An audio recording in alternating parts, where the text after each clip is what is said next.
Imagine two brothers pouring their hearts and every last penny into turning a damp, forgotten cave into a warm, cozy home, while the whole town laughed in their faces. "You're gonna freeze in there," they sneered. But when a monstrous 5-day blizzard buried everything under mountains of snow and ice, those same neighbors came knocking desperate. What happened next? It changed everything they thought they knew about survival. Stick around, this one's wild. In the shadow of the jagged Sawtooth Mountains, where winter arrived like an uninvited guest who never left, lived two brothers named Elias and Rowan Caldwell. Elias was the older one, 34, broad-shouldered, quiet, the kind of man who measured twice and cut once. Rowan, 4 years younger, had the spark, always talking, sketching ideas on scraps of paper, laughing loud enough to echo off the cliffs. They'd grown up on the edge of a small mining town called Iron Ridge, sons of a prospector who chased silver dreams until the mountain took him in a collapse. After the funeral, the brothers looked at each other across the kitchen table and made a pact. They'd never let the land win again. The town was changing. The big mines were played out. Jobs were drying up, and folks were packing wagons for California or Denver. But Elias and Rowan had different plans. They'd found it years earlier a wide-mouthed cave high on the north face, tucked behind a stand of lodgepole pine, dry as bone inside, with a natural ledge that caught the low winter sun. The entrance faced southeast, away from the prevailing winds that screamed down the pass every January. Nature already built 3 walls and a roof, Elias had said, running his callous hand along the cool limestone. Rowan grinned. "Then let's finish the job." They started in late spring, when the snow finally melted off the trails. People noticed right away. Old Man Hargrove at the general store snorted into his coffee. "You boys turning troglodyte. Now gonna grow mushrooms in your beards." The laughter spread like wildfire through the saloon, the churchyard, the post office. Cave dwellers, they called them, waiting to get buried alive. Women shook their heads. Men offered bets on how long before the brothers came crawling back begging for a room at the boarding house, B. At the Caldwells didn't listen. They hauled timber up the switchback on muleback roofs on pine from their own claim. Rowan designed a heavy door of doubled planks, sealed with pitch they boiled themselves from local resin. Elias carved stone lintels by hand, fitting them so tight you couldn't slip a playing card between the joints. They dug a shallow trench inside for drainage, laid flat river rocks for the floor, then built low stone walls to divide the space into rooms, a main living area, a small sleeping alcove for each, and a nook for storage and cooking. They insulated with what the mountains gave them. Layers of dry moss packed between timber frames, bundles of dried grasses stuffed into gaps.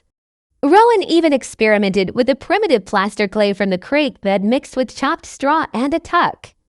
Age of lime they traded for. The walls breathed, but they held warmth. Elias built a raised hearth in the center, lined with flat slate, and ran a simple chimney of stacked stone up through a natural fissure in the ceiling. "No smoke in your eyes," he told Rowan, "and the rock soaks up the heat like a banked fire." By October, the place was livable. They moved in what little they owned, 2 iron bedsteads, a table Rowan built from a single pine slab, wool blankets their mother had woven decades before, a cast iron stove they'd salvaged from an abandoned claim, shelves of canned goods, dried meat, flour, coffee. They hung oil lamps on iron hooks. Rowan carved wooden spoons and bowls. Elias hung a deerskin curtain to separate the sleeping areas. At night, the cave held their voices close, warm, intimate. Outside, the wind howled. Inside, it was quiet enough to hear the crackle of the fire and each other breathing. The townsfolk kept laughing. Kids threw snowballs at the trail leading up to the cave, chanting "Cave boys, cave boys." A few men offered to bet Elias $10 he wouldn't last till Christmas. He just shook his head and kept walking. Then came November gray, bitter, relentless. Snow fell in sheets. The pass closed. Supply wagons stopped running. Iron Ridge hunkered down. People burned through firewood faster than they expected. Windows rattled.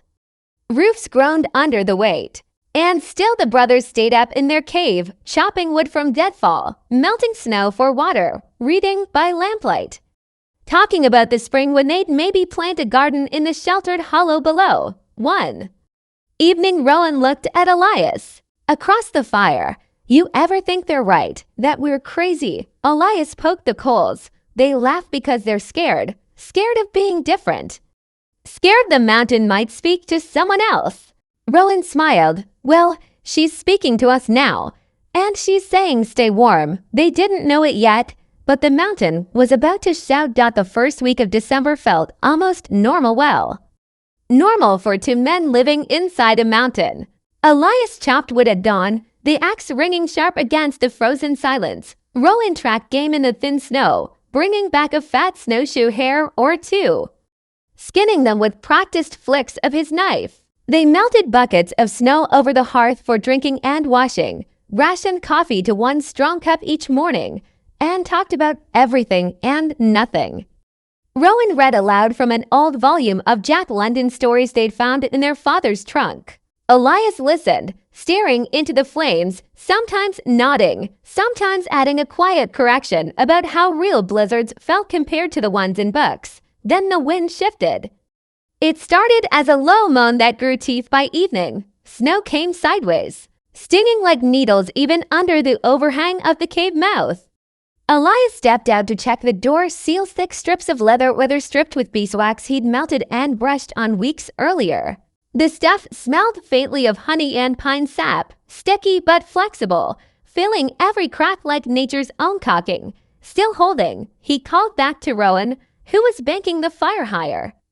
By midnight the temperature plunged, the thermometer they'd nailed to the outer doorpost now buried under a drift would have read 20 below if anyone could see it. Inside, the cave stayed above freezing, the stone walls warmed all day by the low winter sun and then by the steady fire, radiated heat back into the space. The raised hearth acted like a giant radiator. The slate floor held warmth underfoot. Rowan had even experimented with a simple radiant barrier, thin sheets of salvaged tin nailed behind the stove, reflecting heat outward instead of letting it soak uselessly into the rock. They slept soundly that first night, wrapped in blankets. The fire banked low but alive. Outside, the blizzard built into something biblical. Morning brought white blindness. The world ended 10 feet from the door. Elias shoveled a narrow path just to reach the woodpile, but drifts were already chest height and climbing. Rowan tried to laugh it off. Well, nobody's coming up here to collect bets today. Elias didn't smile. He knew the signs. The way the clouds pressed down like a lid, the way the wind carved sharp edges into the snow instead of rounding them. This wasn't a storm. This was a siege down in Iron Ridge. Panic set in slower than it should have. Folks had weathered bad winters before, but this one didn't stop. Day 2, drifts covered porches to the eaves. Day 3, roofs groaned and some gave way. The boarding house lost half its shingles. Widow Pearson's lean-to collapsed, burying her chickens. People burned furniture, books, fence rails, anything that would burn. Coal was gone by the second night. The saloon stayed open because nobody wanted to be alone, but the whiskey ran out fast. By day for the town was a ghost of itself. Smoke rose thin and desperate from chimneys. Windows were boarded or blanketed with quilts. Families huddled in one room, burning doors off hinges for heat. Old Hargrove, who'd laughed loudest at the Cape boys, sat in his store with the last of flour and a dying fire, muttering that he should have boarded up better, up on the mountain. Elias and Rowan barely noticed the passage of days. At first, the cave was a cocoon. The fire burned steady on dry wood they'd stockpiled enough for weeks if they were careful. Rowan had lined the sleeping alcoves with extra layers of moss and straw, then draped deerskins over the frames like curtains. It trapped body heat like a nest. They cooked simple meals, hare stew thickened with flour, flatbread baked on hot stones, coffee stretched with roasted chicory root. At night they talked about their father, about the silver vein he'd sworn was still up there somewhere, about whether they'd ever leave this place or if the mountain had claimed them for good. But even they felt the pressure building on the Morning of day 5, the wind hit a new pitch of scream that vibrated through the stone. Elias woke to find fine powder snow sifting through a hairline crack near the chimney. He patched it immediately with a plug of clay and beeswax, pressing it in with his thumb until it sealed tight. Synthetic sealers crack in this cold, he said to Rowan, who was watching wide-eyed. Beeswax stays pliable. It moves with the stone. Rowan nodded, impressed all over again. They tested it last fall's labs of wood sealed with store-bought caulk versus their homemade beeswax mix. Buried in damp soil for 18 months, the synthetic stuff had turned brittle, flaked away. Let water seep in. The beeswax blend, still flexible, still watertight, smelling faintly sweet even after a year and a half underground. Natural one, hands down. Elias had grunted, told you the mountain knows better than chemists. That same morning they heard the first voices. At first they thought it was the wind playing tricks. But then clearer a man's shout, muffled, desperate. Elias. Rowan, anybody in there? Elias grabbed a shovel. Rowan lit an extra lantern. They forced the heavy door open against a wall of snow, carving a tunnel outward inch by inch. When they broke through, the sight hit them like a slap. A line of shadows in the whiteout heat, maybe 10 people, bundled in whatever they could find, blankets, coats turned inside out. Faces blue with cold. Hargrove was there, leaning on. His son, Widow Pearson, clutched a bundled child. The saloon keeper, half frozen, carried an old dog under his arm. They'd slogged up the trail in single file, following the memory of the path, falling, getting up, falling again. Hargrove's voice cracked. We couldn't stay down there no more. Houses are breaking, fire's gone out. We remembered. Your chimney smoke's still going strong. Thought maybe he didn't finish. He didn't have to. Elias looked at Rowan. Rowan looked back. No words needed. Get inside, Elias said, voice steady as stone. One at a time. Mind the step. They filed in, stamping snow from boots that weren't boots anymore, just rags wrapped around feet. The cave swallowed them. Warmth hit like a wave. Eyes widened. Jaws dropped. The child started crying, not from cold, but from sudden relief. Rowan stirred the fire high. Elias fetched blankets, passed 10 cups of hot broth. Widow Pearson sank onto a bench and started to sob quietly. Hargrove stared at the walls, the sealed cracks, the glowing hearth. How's it so warm in here? He whispered. Elias shrugged. Mountain knows how to hold heat if you treat her right. Outside, the blizzard held on, day 5 bleeding into night. But inside the cave, something shifted. The laughter was gone. In its place came quiet gratitude, shared warmth, and for the first time the town seeing the brothers not as fools, but as men who'd listened when the mountain spoke. The cave that had been mocked as a fool's dream became, in those frozen hours, the only place left that felt like sanctuary. 10 souls from Iron Ridge plus the 2 brothers pressed shoulder to shoulder on benches, crates, and every spare blanket spread across the stone floor. The air smelled of wet wool, wood smoke, melting snow, and the faint sweet trace of beeswax sealant that still clung to the doorframe. Nobody spoke much at first. They were too busy thawing fingers, rubbing life back into ears and noses, sipping the weak but scalding broth Rowan kept pouring from the big iron pot. Widow Pearson's little girl, Clara, barely 6, cheeks still pink from crying, finally broke the silence. She tugged Elias's sleeve and whispered, "Is this a castle?" Her mother hushed her, embarrassed, but Elias crouched down so he was eye level with the child. "Close enough," he said softly. "Strong walls, warm fire. Nobody gets in unless we say so." Clara nodded solemnly, as if she'd been given official permission to believe in magic again. Hargrove, sitting nearest the hearth with his coat still crusted in ice, kept staring at the walls like he was trying to solve a riddle. "I don't understand it," he muttered after a long while. "My place cedar logs, good tight chinking, double-glazed windows I paid a fortune for last year. Roof caved in yesterday under 6 feet of snow. Yours is rock, just rock, and it's warmer in here than my store ever was in July." Rowan, stirring a fresh pot of snowmill to make more coffee, glanced over with a half smile. "Rock remembers heat longer than wood does. We helped it remember. Elias set another log on the fire, careful, measured, not wasteful. Took us months to figure the right mix, clay, straw. A little lime, packed it tight, but the real trick was the seals. He nodded toward the door. Everybody uses pine pitch or that store-bought goo in tubes. Freezes brittle as glass when it gets this cold, cracks, lets the wind knife right through. We used beeswax, local, melted with a touch of linseed oil. Buried test pieces last year. Synthetic stuff turned to dust after 18 months. In wet soil, ours still soft.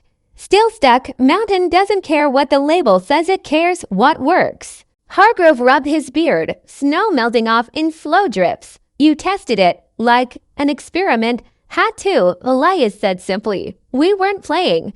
We were betting our lives.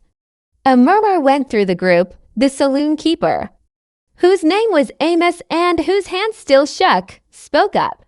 I laughed too, called you cave rats. Said you'd be back begging for a bed by Halloween. He swallowed hard.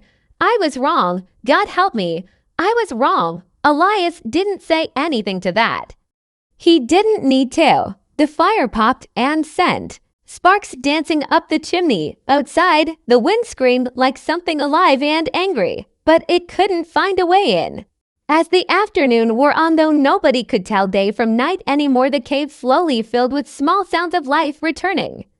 Clara drew pictures in the thin layer of dust on a flat stone with a charred stick. Widow Pearson hummed an old hymn under her breath while she mended a torn mitten. Hargrove's son, a lanky boy of 17 named Thomas, helped Rowan split kindling with a hatchet, learning the rhythm of short, clean strokes that wasted nothing. They ate in shift stew stretched thin with barley and roots Elias had stored. In the cool back chamber, flatbread torn by hand, a few precious strips of dried apple passed around like treasure. Nobody complained about the portions. Hunger had a way of making gratitude louder than pride. That night, or what passed for night, when the blizzard refused to lift, they arranged sleeping places as best they could. The brothers gave up their alcoves without a word. Elias took a corner near the door so he could hear if the seals gave way. Rowan curled up near the hearth to tend the fire through the small hours. Blankets were shared, bodies pressed close for warmth. Clara slept between her mother and Amos's old dog, who'd finally stopped shivering. In the darkest part of the night, when the wind reached a pitch that rattled teeth, Elias sat up suddenly. He listened, then he moved quiet, quick toward the chimney. A thin thread of cold air was sneaking down, carrying powder snow that dusted his shoulders like ash. He grabbed a fistful of the beeswax clay mix they kept in a tin by the hearth, warmed it against his skin until it softened, then pressed it firmly into the hairline fissure where the stone had shifted ever so slightly under the weight of the storm.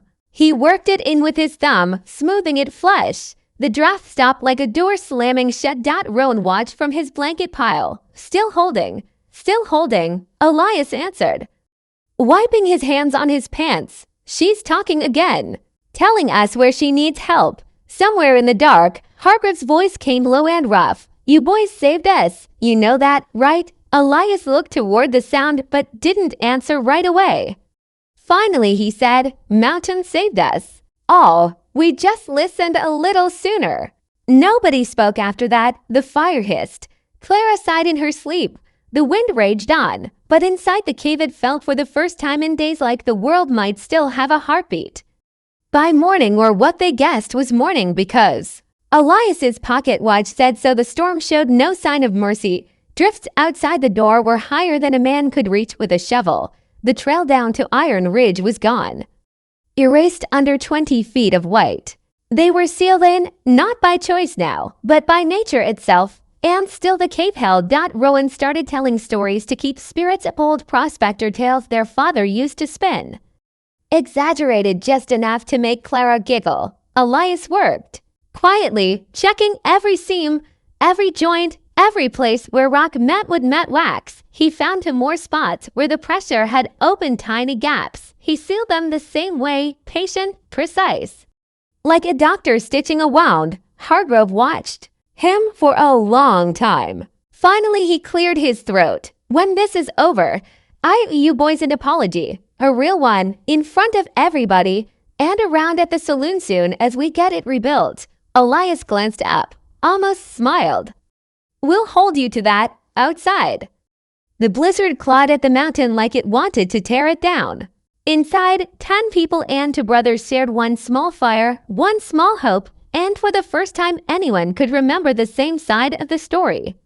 The 6th day dawned, if you could call it dawn, without any sign the sky had remembered how to be blue. The blizzard had settled into a sullen, steady roar, no longer raging like a beast but grinding away like a millstone, wearing down everything it touched.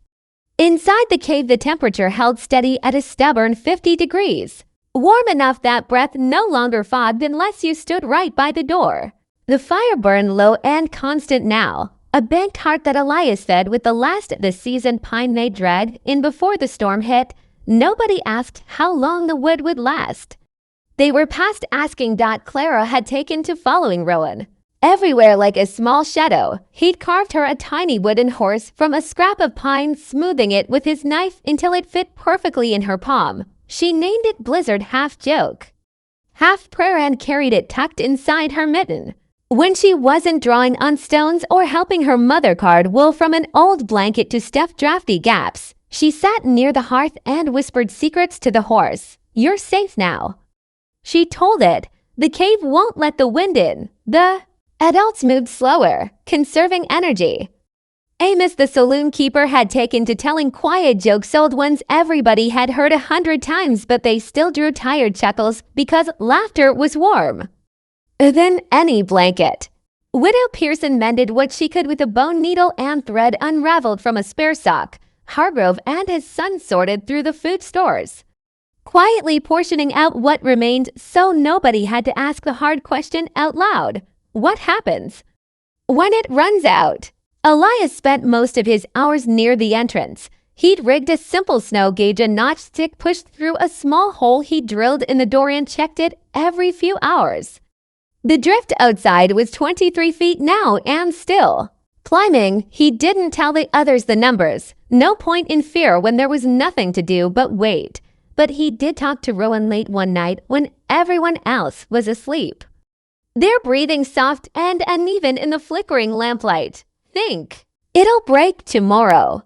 Rowan asked, voice barely above a whisper. Elias stared into the coals. Maybe, maybe not. Wind shifted north again. That usually means another foot or 2 before it exhausts itself. Rowan rubbed his eyes. People are starting to look at the food sacks like they're counting coffins. I know, we've got maybe 4 days if we stretch it. Less if the kids need more. Elias nodded once. We'll make it 5. I've got a cache buried under the overhang, dried meat, beans, a sack of oats. Not much, but enough to tip the scale. Rowan let out a long breath. You never said. Didn't want to jinx it by bragging. They sat in silence after that, listening to the mountain breathe around them. The stone itself seemed alive, creaking faintly as pressure shifted, sighing through tiny fissures only Elias could find and seal. He'd used almost half their remaining beeswax clay mix, patching micro cracks that appeared overnight. Each time he pressed the warm, pliable material in, he felt the same quiet satisfaction he'd felt during those 18-month burial tests back in the fall. Synthetic caulk had failed every time, cracked, peeled. Let moisture rot the wood underneath. The natural blend. Still clinging, still flexible, still doing exactly what nature designed it to do. Protect without fighting the elements. Rowan broke the quiet again. You remember when we buried those test boards? I thought you were crazy, digging holes in the creek bank just to prove a point. Elias gave the ghost of a smile. You laughed harder than Hargrove did. Yeah, and now here we are. Whole town's alive because you wouldn't let me use the cheap stuff from the catalog. Mountain doesn't care about catalogs. Another long pause. Then Rowan said, they're not laughing anymore. No, Elias agreed. They're not. Morning brought the first real change in 5 days. The wind dropped not all at once, but steadily, like a fist slowly unclenching. Elias noticed it first, ear pressed to the door. The scream had become a moan, then a sigh, then something almost gentle. He woke the others quietly. Storm's tiring, he said. Hope moved through the cave like a current. Faces lifted. Clara clutched her wooden horse tighter. Hargrove stood up stiffly, joints popping, and walked to the door beside Elias. "Let me help shovel when we can," he said. It wasn't a question. Elias met his eyes. "We'll need every hand." They waited another half day, watching the light that filtered through the highest vent hole brighten from steel gray to pale gold. By late afternoon, Elias judged it safe enough, he and Rowan. Then Hargrove and Thomas, then Amos working in. Short shifts began to dig outward. The snow was packed hard, almost ice in places. They chopped with axes, scooped with shovels, and bare hands when the tools dulled. Every foot gained felt like a victory. Clara and Widow Pearson passed 10 cups of melted snow through the growing tunnel. Nobody spoke. Much, the only sounds were metal on ice, labored breathing, and the soft thump of snow tossed behind them. They broke through just as true dusk settled a ragged hole no bigger than a window at first, then wider, until cold, fresh air poured in like a blessing. The world outside was blinding, white and silent. Trees bent double under their loads. The trail down the mountain was a smooth, unbroken slope of snow. But the pass below looked passable if they moved careful. They didn't celebrate yet. There was still the trek down, still the question of what Iron Ridge looked like after 6 days of hell. But the cave had held, the seals had held, the brothers had held. One by one they emerged into the open air, blinking against the light, filling lungs that had forgotten how big the sky was. Clara stepped out last, holding her mother's hand and Blizzard the horse. She looked back at the cave mouth, then up at Elias. "Thank you for the castle," she said. Elias touched the brim of his hat. "Anytime, little architect." They started down the mountain in a single file, roped together with salvaged clothesline, so nobody would vanish into a hidden drift. Elias led, Rowan brought up the rear. Behind them the cave waited quiet now, warm still, its door standing open like a promise kept. Down in the valley, thin columns of smoke rose from Iron Ridge, roofs sagged, chimneys tilted, but the town was still there. And so were the people who'd once laughed at to brothers who dared to live inside a mountain. When the first of them reached the outskirts, a shout went up, doors opened, faces appeared at windows. Someone rang the old schoolhouse bell, not in alarm, but in welcome. The cave dwellers had come home. The bell kept ringing long after the last of them stumbled into Iron Ridge, clang after clang, joyful and ragged, like the town itself was breathing again. People poured out of sagging doorways, wrapped in whatever layers they still had, faces pale and hollow-eyed but alive. Mothers clutched children. Old men leaned on canes and sons. Someone started a fire in the square, piling broken porch rails and fence pickets high until flames lit the low gray sky. It wasn't much warmth against the lingering cold, but it was light, and light felt like mercy after so many days of white nothing. Elias and Rowan didn't stop moving until everyone from the cave was accounted for, handed off to kin, wrapped in fresh blankets, given hot tea if anyone still had any left to boil. Clara ran straight to her grandmother's arms, waving Blizzard the wooden horse like a flag of survival. Widow Pearson hugged Elias so hard he almost lost his breath. She whispered something he never told anyone, not even Rowan. Hargrove stood apart at first, hands shoved deep in his coat pockets, watching the brothers with an expression nobody could quite read. Then he walked over. The crowd quieted without anyone saying a word. Hargrove cleared his throat once, twice. His voice came out rougher than usual, cracked from disuse and cold and something heavier. "I've been wrong about a lot of things in my life," he started. "Most of them didn't matter much. This one did." He looked straight at Elias. Then, "Rowan, I laughed. I called you fools. I told everybody who'd listen that you'd be dead or begging by the first hard freeze. I was the loudest one." He paused, swallowed. "I'm standing here because of you. We all are. And I'm sorry. I'm sorry I didn't see what you were building. I'm sorry I didn't listen when the mountain tried to tell me through you." A long silence followed. Snowflakes drifted lazy now, catching in beards and eyelashes. Then Amos started clapping slow, Deliberate, Thomas joined in, Widow Pearson. One by one the rest followed until the square filled with applause that had nothing theatrical about it. It was just gratitude wearing gloves with holes in the fingers. Elias tipped his head once. Rowan gave a small, crooked smile and looked at his boots. They didn't stay for speeches or celebrations. There was too much work, roofs to brace, chimneys to repoint, food to share from what little stores remained. The brothers went back up the trail the next morning alone, this time with shovels, ropes, and the last of their beeswax mix. They sealed the cave door from the outside, not to lock anyone out, but to keep the warmth in for the next time the mountain decided to test them. They left a small cache inside, candles, matches, a tin of coffee, a note that simply read, "Doors always open." Weeks passed. Iron Ridge dug itself out slowly.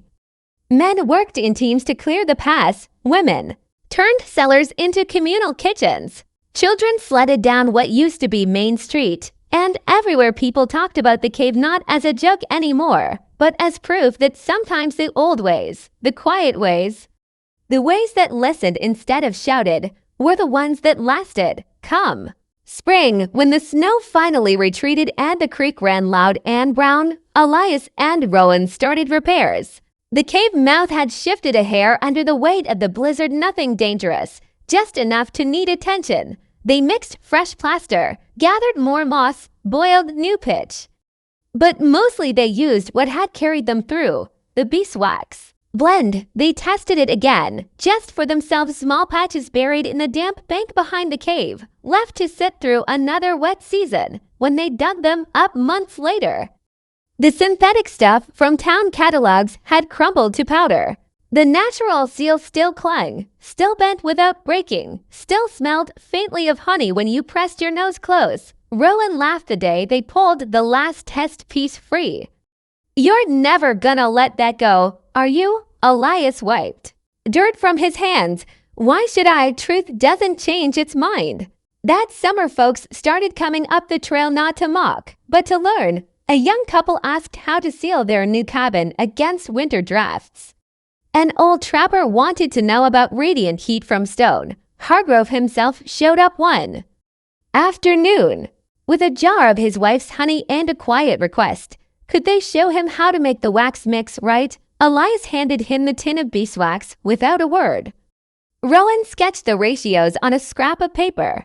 Hargrove left with both, and a promise to pay it forward. By the next winter, the town had changed in small, permanent ways. More folks used clay straw plaster on interior walls. Chimneys were built thicker, hearths raised higher. And when the first hard freeze came, nobody laughed at the idea of listening to the mountain. They just nodded, banked their fires a little higher, and remembered to brothers who turned a cave into a lesson nobody could ignore. Years later, long after Elias and Rowan were gone, hair gone gray, hands finally still, people still told the story. Kids would ask why the old cave mouth still stood open, sealed so carefully around the edges. Their parents would smile and say, "Because it's waiting." Waiting for the next time somebody needs to remember that the strongest homes aren't always the ones built tallest. Sometimes they're the ones built deepest, with nothing but stone, fire, and a little beeswax to hold the cold out. And up on the north face, under the low winter sun, the cave waited warm inside. Quiet, patient, the mountain kept its secrets, but it shared this one freely. When the world laughs, keep building anyway. The storm always comes, and when it does, the ones who listened will be the ones still standing.